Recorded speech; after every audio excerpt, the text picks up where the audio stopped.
السلام علیکم ورحمۃ اللہ وبرکاتہ۔ خیر مقدمہ ہے آپ کا فدا نامے میں۔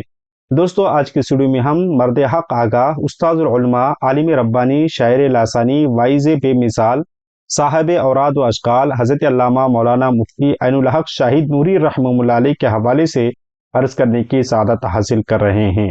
اس امید کے ساتھ کہ ویڈیو پسند آنے کی صورت میں لائک کریں، شیئر کریں اور فدا نامہ یوٹیوب چینل کو سبسکرائب کریں۔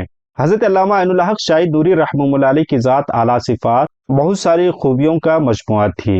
آپ نے اسلاف کے طرز حیات کو نمونہ حیات بنا کر، طرز زندگی کو اپنا کر پوری زندگی بسر فرمائی۔ پاکیزہ خیالات، مذہبی رجحانات، روایات، سماجی خدمات کا پاس و لحاظ رکھنا آپ کا طرح امتیاز رہا۔ ارباب علم و دانش و اہل فکر و نظر نے آپ کا شمار نابغہ روزگار شخصیات میں ہمیشہ کرتے رہے۔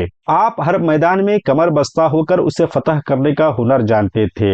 تقابل ادیان ہو یا مستشرقین کا تقابلی مطالعہ یا رد و ابطال، فقہ و افتاء کے معاملات، تنصیر و تنظیم ہو یا دعا و تعویذ کے معاملات، ہر میدان میں اپنی عظمت کا لوہا منوایا۔ آپ کا اسم گرامی محمد عین الحق اور تخلص شاہد ہے۔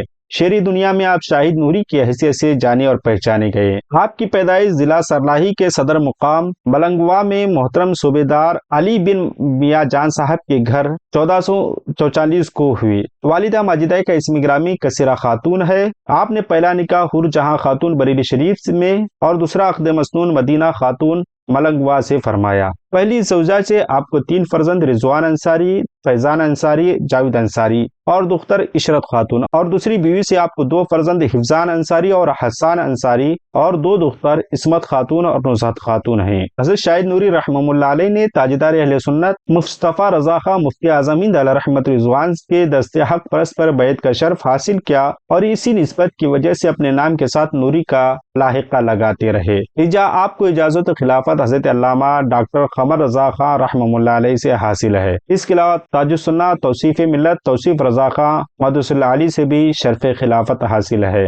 آپ نے ابتدا تا متوسطات کی تعلیم مدرسہ اسلامیہ فیض الغرباء میں حاصل کی اور حضرت علامہ مولانا صبغت اللہ قادری سعدی زماں، حضرت مولانا عبد الوحید نوری اور حافظ محمد جان علیہ رحمت رضوان سے شرف تلمذ حاصل کیا۔ پھر اعلیٰ تعلیم کے حصول کے لیے 12 سال کی عمر میں حضور مفسر اعظم ہند حضرت علامہ مفتی ابراہیم رضا خان جیلانی میاں رحمہ اللہ علیہ کے ہمراہ 1956 میں مرکز علم و فن دارالعلوم منزل اسلام بریلی شریف میں تشریف لے گئے اور 1965 میں سند و دستار فضیلت سے نوازے گئے۔ منزل اسلام میں حضور تاج الشریعہ علیہ رحمت رضوان کے رفیق درس تھے۔ یہی وجہ ہے کہ آپ کی دعوت پر تاج الشریعہ رحمہ اللہ علیہ ملنگوا کی سرزمین پر 2 بار تشریف لے گئے۔ آپ کی تدریسی خدمات اور تعلیمی خدمات کا دائرہ کافی وسیع ہے۔ منزل اسلام سے فراغت کے بعد مرشد کریم تاجدار اہل سنت حضرت علامہ مصطفیٰ رضا خان مفتی اعظم ہند علیہ رحمت رضوان کے حکم پر بہان پور بریلی شریف تشریف لے گئے۔ وہاں تقریباً 10 سال تک تعمیر ملت اور اصلاح امت میں اپنی گراں قدر خدمات انجام دی۔ بہان پور کے بعد آپ مدرسہ اسلامیہ رضویہ ملنگا میں مریدین اور معتقدین اور منتظمین کے اصرار پر 1976 میں ناظم اعلیٰ کی حیثیت سے مقرر ہوئے اور وہاں چند ماہ ہی میں کمیٹی کے متصادم ہونے کی سبب ملنگوا میں جامعہ شاہدیہ کوثر اسلام کا قیام فرمایا اور وہیں تا حیات بانی و محتمین کی حیثیت سے دین متین کی خدمت انجام دیتے رہے اور مسلک اعلیٰ حضرت کے فروغ اور نشر و اشاعت میں سرگردہ رہے۔